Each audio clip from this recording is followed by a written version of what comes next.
All right, so I'm excited about this presentation because I do think that Scott McCloud's essay that I want to go over, or the second chapter in this book on understanding comics, I think ties a lot of what we've worked on in this class together. So this is week 11, I think. And we are starting two big ideas: visual intelligence and presentation skills. And the dominant question is, how can understanding comics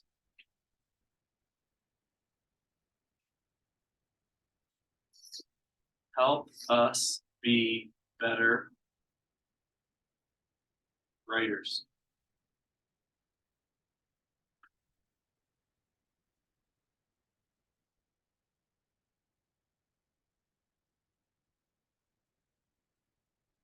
Okay, so I'm curious, before I dive into this, for those of us that read the comics, what were some of the key ideas from Scott McCloud's Understanding Comics? What did we take from it? What was interesting? Ethan? The ideas of, like, for one, like, when you abstract stuff, in order to, like, in a comic, you pick out the things which are most important to leave in. So it kind of emphasizes what you want. And then also there was a thing about how when you have something abstracted from reality, it's easier for the audience to relate to it. Whereas the more realistic and complex you go, the more they like view it externally. Yeah, good. And there's two things we want to unpack in there, because there's different ways of understanding what we mean by abstraction. Yeah, Nick. I thought it was interesting, kind of going off of that, how he talked about manga using, things that were a little bit more heavily on the cartoony side and that were more realistic, in order to emphasize what the reader actually can identify with themselves and relate to. And so he kind of like explained that realism doesn't allow you to something in a way, and so you can use abstraction kind of strategically, actually give the identity. I also thought it was interesting at the very beginning. He was talking about, like, what did he say? He was like, "This looks like a pipe, but it's not." Yeah, let's do that, because if we didn't read it, yes. Yeah, because that reminded me a lot of in Plato's Republic, the bed metaphor. I mean, it was basically the exact same as that, which was kind of interesting, because then Plato talked about like from godliness and how art sucks, but like it, I mean, it's a similar like basis to go off of. So I'm glad you brought Plato in here, even though has anybody done with Plato, Platonic kind of metaphysics? This world isn't actually real. It's just a pale representation of the real world. That's mathematical perfection. Capital G, good. Capital T, true. Capital B, beautiful. This world is just a reflection of that world. We have to be mathematicians to approach the truth of things. Anyway, it does relate. This is chapter 2 from his book, The Vocabulary of Comics. It says, here's a painting by Magritte called The Treachery of Images. The inscription is in French. Translated, it means, this is not a pipe. Bless you. Thank you. And indeed, this is not a pipe. This is a painting of a pipe. Right? This is a famous painting, and that's exactly what it says. This is not a pipe, because it's a painting of a pipe. It's a representation of a pipe. Well, actually, that's wrong. This is not a painting of a pipe. This is a drawing of a painting of a pipe. N'est-ce pas? Nope, wrong again. It's a printed copy of a drawing of a painting of a pipe. 10 copies, actually, 6 if you fold back the page. That's my favorite frames of the whole piece. Do you hear what I'm saying? If you do, have your ears checked, because no one said a word. Well, at least that didn't work because I'm reading it out loud. But if you were reading this, he is playing with, and then the next page. So there's a couple things I want us to see and why I chose this. This is an incredibly intelligent visual presentation of ideas.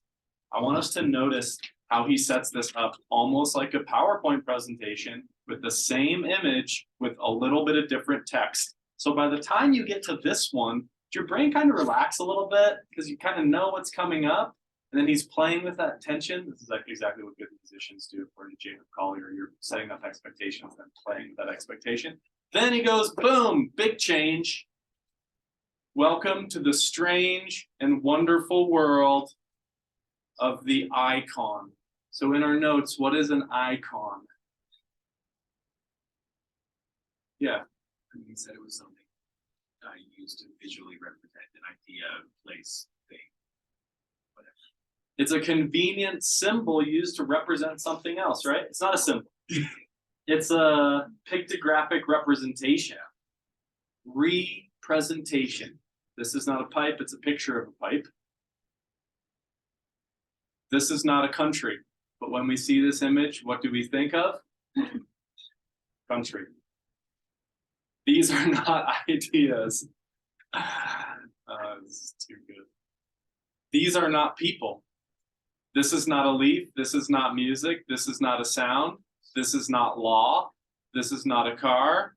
These are not separate moments. This is not a face. This is not a company. This is not food. This is not a planet. These are not flowers. This is not a cow. This is not a man. He says, now the word icon means many things. This is paper. This is ink on paper. For the purposes of this chapter, I'm using icon to mean any image used to represent a person, place, thing, or idea. So when we talk about visual intelligence, what the big power of icons is that they can stand in for big complex ideas. Do we use icons in our day-to-day conversation outside of school? We just have a different word for them. What are they called on our phones? Emojis. Anybody have any favorite emojis out there? Swirly eyes one. How do you the ghost emoji? Dang. Why the swirly eyes one? I just like it. What are some other ones that you like? The hands making the heart. A guy standing. Never used that one. I just used the big wave this morning. I don't know why. I like the wave. Other emojis we like. Like a little devil face. Devil face emoji. Peeking through his hand emoji. Why do we use emojis? Beyond their fun. Has anybody used emojis to communicate how, like, where we are? Yeah, Ethan. They like communicate the stuff you can't get through text, like your tone of voice or your emotion. It's kind of like an idea. It compresses, instead of saying a lot of words, I'm feeling like why do you use the standing one, Keegan? That's an interesting example. You can just like reply to anything. Put it.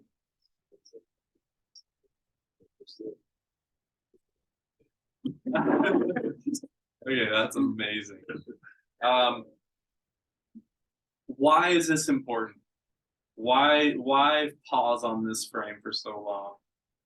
Why do we want to talk about the power of icons to be better writers? Yeah, Kelsey. I can remember down something that said pictures are perceived, writing is received. So it kind of figure out how like words take time and knowledge to understand, but pictures don't take any time to understand an easier way to get it. Yes. Can you say that quote one more time? Pictures are perceived, writing is received.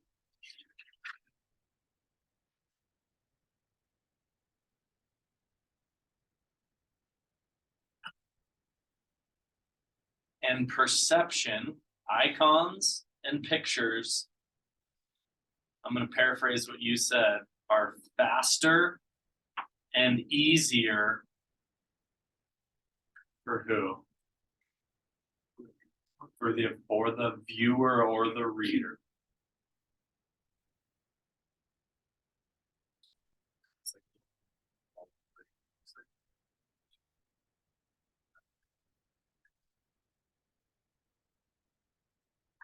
if this was my PowerPoint slide, how would you all relate to that? If I just flashed this on the screen, what would your reaction be?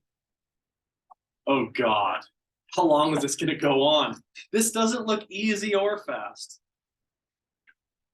But if my PowerPoint slide was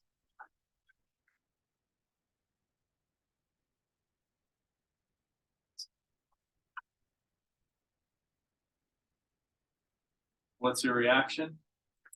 I love how he's like sitting inside the word. That's so cool. He makes so many interesting distinctions here.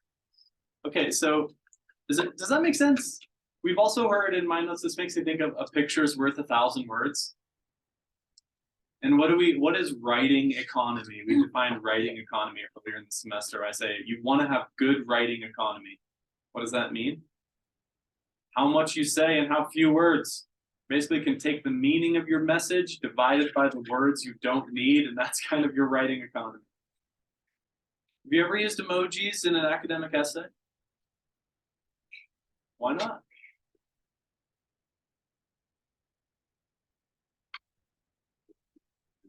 Yeah, it's not the convention, right? It's almost like it almost makes an audience work harder when they see an emoji. They're like, wait, why is this here? But we use it in how we communicate. Do you think you could use emojis in your PowerPoint presentation? Do you think an effective slide might be someone doing like it's just a giant blown up emoji? Be like, hey everybody, what's up? My name's Nick. Right? Maybe so. So when we're thinking about presenting our ideas, you've seen bad PowerPoints by this point, right? Tell me some features of bad PowerPoints that you've seen. Big blocks of text. No images. No images. No color. No color. Has anybody seen the opposite where it's too much color, where the slides shift every time and you're like, Yeah, or like really big. I had one student be like, I really like animations. Can we use animations on our PowerPoint? And I'm like, sure, just be careful with them. Was not careful. It was a disaster. And everyone knew it, and he knew it by the third slide, but he still had 2.5 minutes to go. That was a painful presentation. So it was something along the lines of like, it's a good thing we left like the cute change in 2015. Yeah. Okay, so 2 bad PowerPoints have big blocks of text, don't use visuals, are boring, don't have any color, or they use too much color. What are good? Or another one is if I have a block of text and all I do is just read the slide. What we're hoping to do is present a multimodal presentation that uses slide images with our speech and minimal text in a way that's engaging to the audience. That's what we're hoping for. So your script, should you type out your script and put your script that you're going to say on each slide? No. Thanks, Jack. What should you put on each slide? You could take your script, think about what images would go well with this. What emojis or icons might I put in there? Now, I think what's interesting to kind of unpack how Ethan started us off is this idea. Words are totally abstract icons. That is, they bear no resemblance at all to the real McCoy. Make sense? We have the word there. And then he says, I'm going to skip favorite page. It's this, Ethan's identifying this received and perceived, where we are moving from real to increasingly abstract.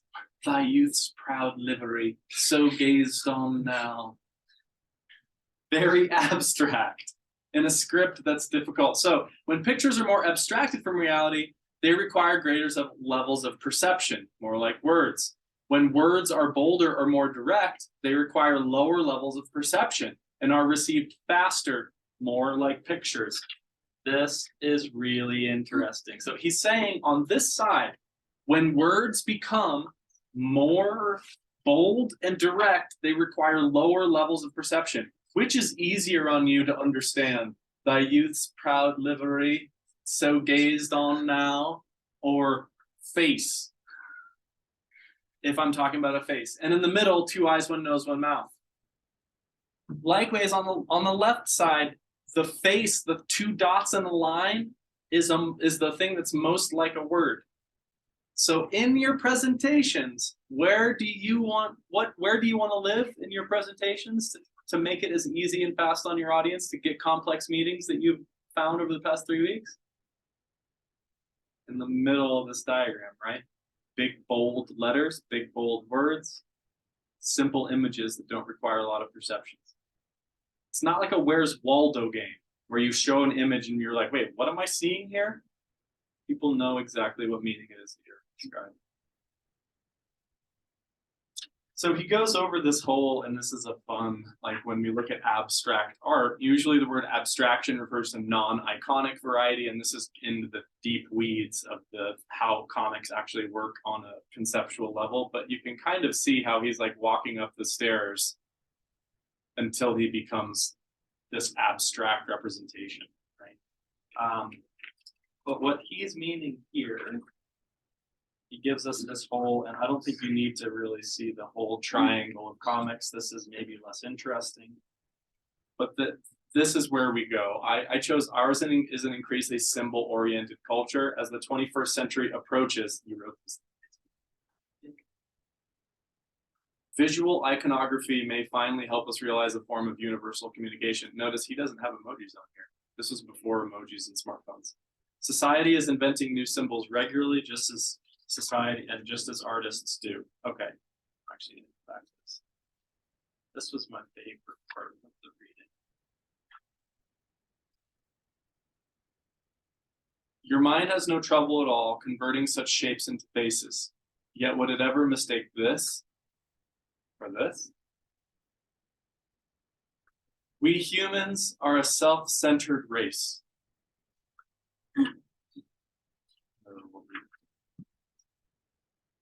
We see ourselves in everything, and we assign identities and emotions where none exist. Might be a little bit of a stretch. What's he doing here with the picture of the electrical outlet, the car, and the Kraft mac and cheese? Where we see and design faces everywhere. Why? And we make the world over in our own image. Is this a picture of a face? Or is it a circle with 2 dots and a line in it? Think of your face as a mask. Yeah, Kelsey. And then on that last page, there was a picture somewhere in there. It was like a person on a bike, and then it was like your thought level, and it was like a really simplified version of that. I thought that was yes, it's coming. Yeah, I thought that was interesting because it kind of shows how we just like to simplify everything in our minds, which shows how pictures are easier for us because we like to simplify like that. It was interesting how you put that to like our perception of our own identity too. Yes. We'll see people, other people in this very vivid way, but we only ever have this like kind of abstraction of ourselves. Mental image of how we might look to other people. Right.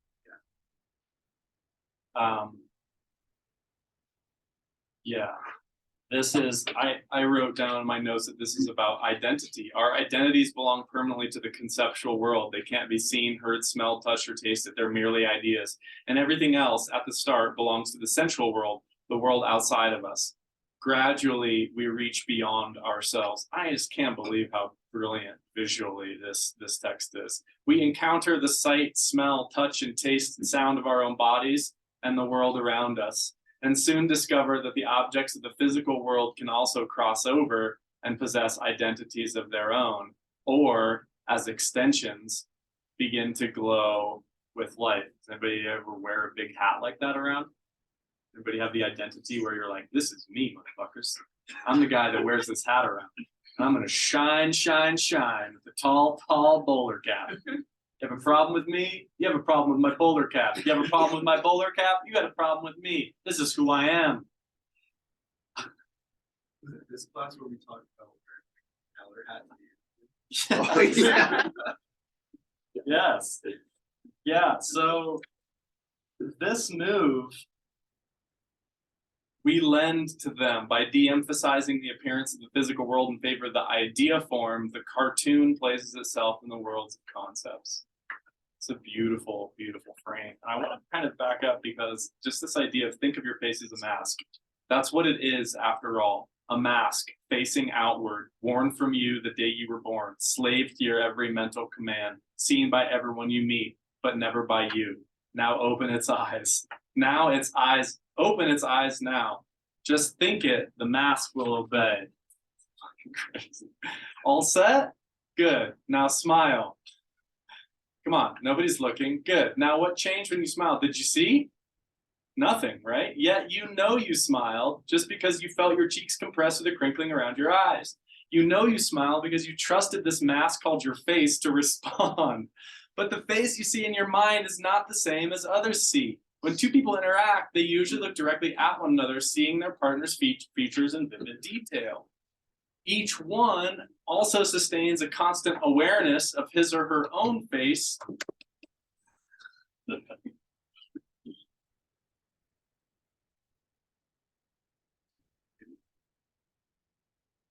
Come on, face focus.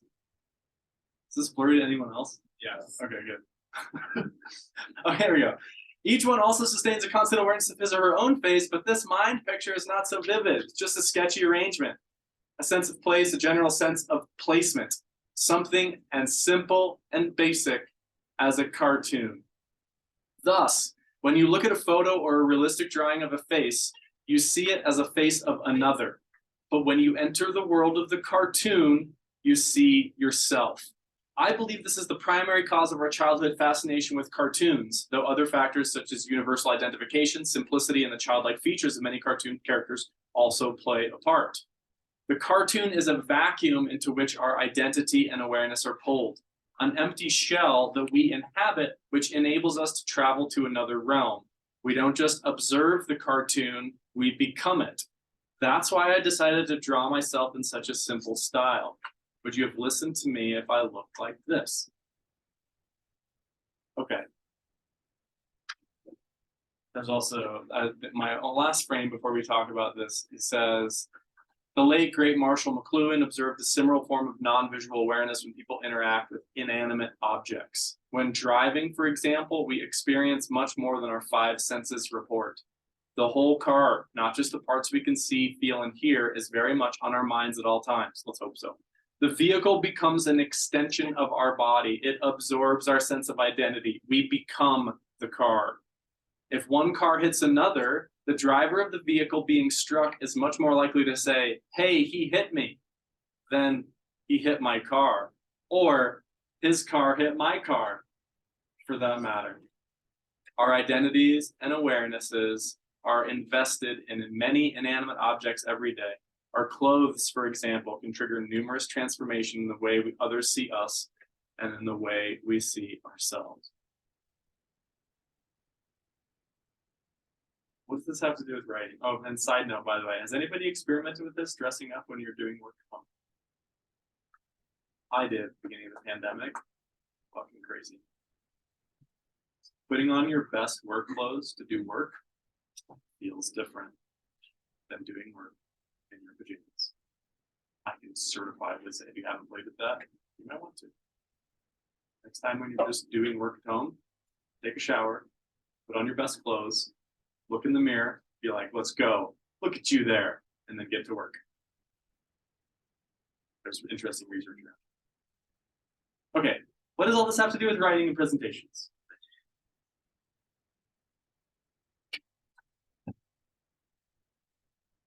Particularly how we are absorbed into things.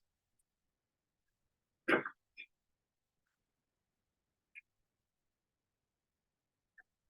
going to paraphrase this, but we look for ourselves everywhere.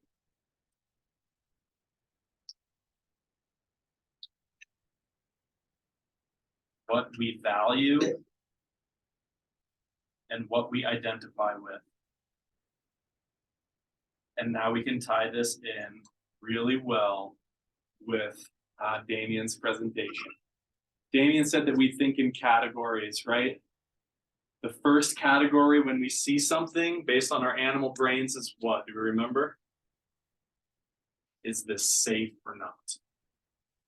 Okay, I've established that it's safe. What's the next category that I put my experience into? Do I like it or not? Am I interested in paying attention or not? Is this relevant to me or not?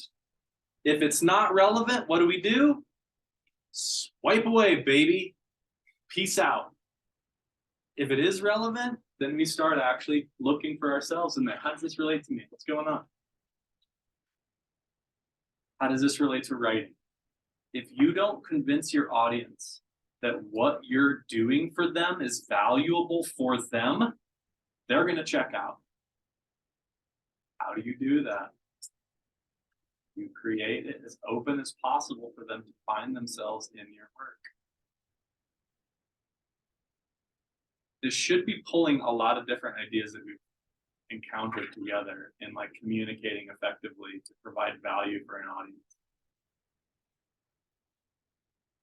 It's also way harder to get someone's attention once you've lost it than to engage them at the beginning. Yeah, Keith. So, or if you want people to find it, general almost. Yeah, like a cartoon. Right. When telling a specific personal story, go against that. You tell a specific personal story that they can identify it. Like that, you counterintuitive. You got a really big if in there. If they can't identify with it because it's you. Well, I guess the more specific you are with your story, the less there you might be able to. I would agree with that, except I think it's, have you ever read a story that's like so nothing like you, but still for some reason you identify with it?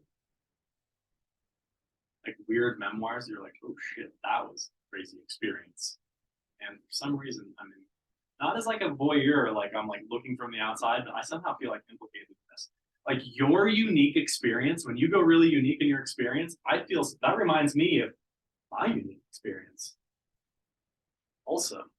So I think you're right. I think it's also how you present. If you're like, hey everybody, this is a presentation about me and I don't give a shit about any of you. Next slide, please. Well, when I was a kid, the first thing that happened to me was, you know what? Yeah, I'll just keep on telling this story. You'll identify with it. Versus, right, I think, versus like, does that make sense? I think there's like a different way of telling the same story, but I don't know. I think the question is so good that I'm not really sure. I mean, that was kind of my questions, like, how do you toe that line? Yeah. And, like, I feel like an immediate answer would be like the passion that you have and the personality you put in the story. But, I mean, yeah, like how much of that do you have to do and how do you kind of convey that in the right way to where it doesn't seem like, holy shit, this guy's crazy, like when he's presenting it versus like, oh, I can really identify with that. This is a really, really good question. Yeah, Kelsey. I feel like too with PowerPoint, it's not as much like trying to have everyone repeat to as this of my credit. Because even if I might not relate to some topic at all, as long as I can stay care and you're passionate, I'm gonna be more like. Yeah, too. I do think excitement and passion for a topic is generally transmittable. Like you don't need to care about writing, but if you see that I'm fired up about it, at least it's like interesting because you're fired up about things also, and you can sympathize with that. But then I also do think based on your audience, you're not going to go into like a present panel of scientists and be like, here's a cartoon I made so that we all identify with my, you're doing it differently. I still really like this question though, because it reminds me of the drawbacks of cartoons and emojis also. Like if I'm trying to get everyone involved, there's a danger of being misunderstood. What do you mean just standing around? Another standing figure. So I think, the danger of going into a specific story that people don't relate to, I think is there. But I think there's something human about, I don't know.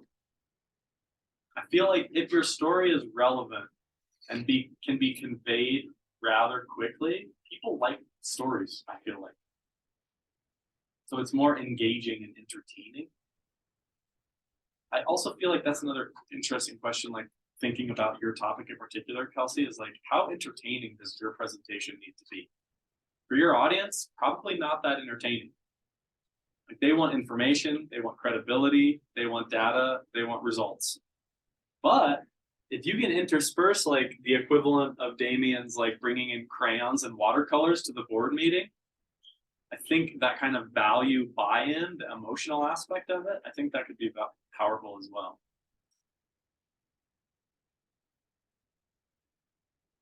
So simple basic cartoons are easy and fast, but they can be misleading because they're open to interpretation.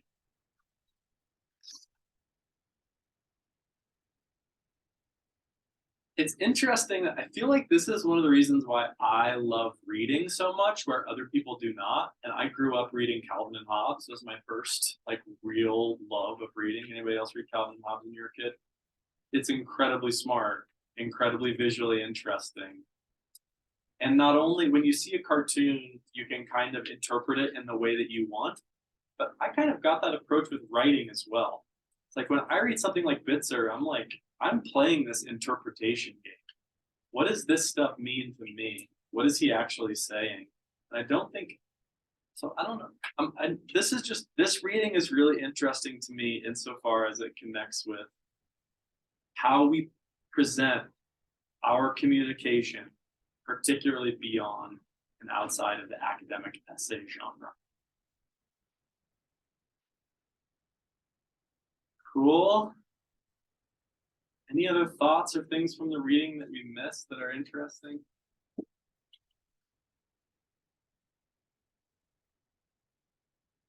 I just have that we're self-centered.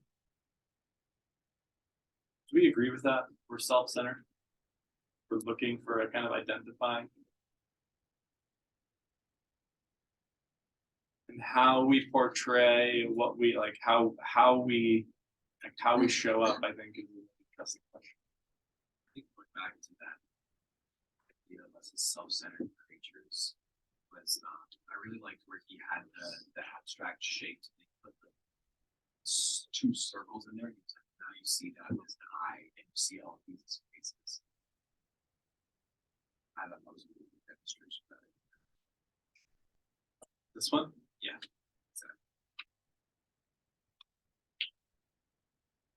Yeah, that's so interesting how we like all of a sudden those do look like weird spaceman spit creatures.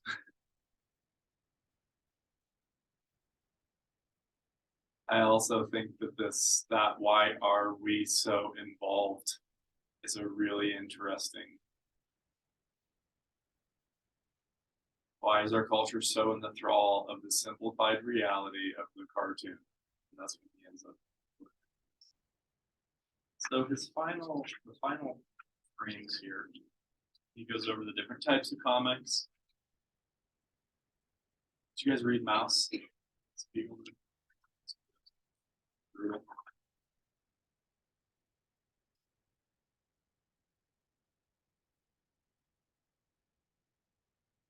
Icons demand our participation to make them work.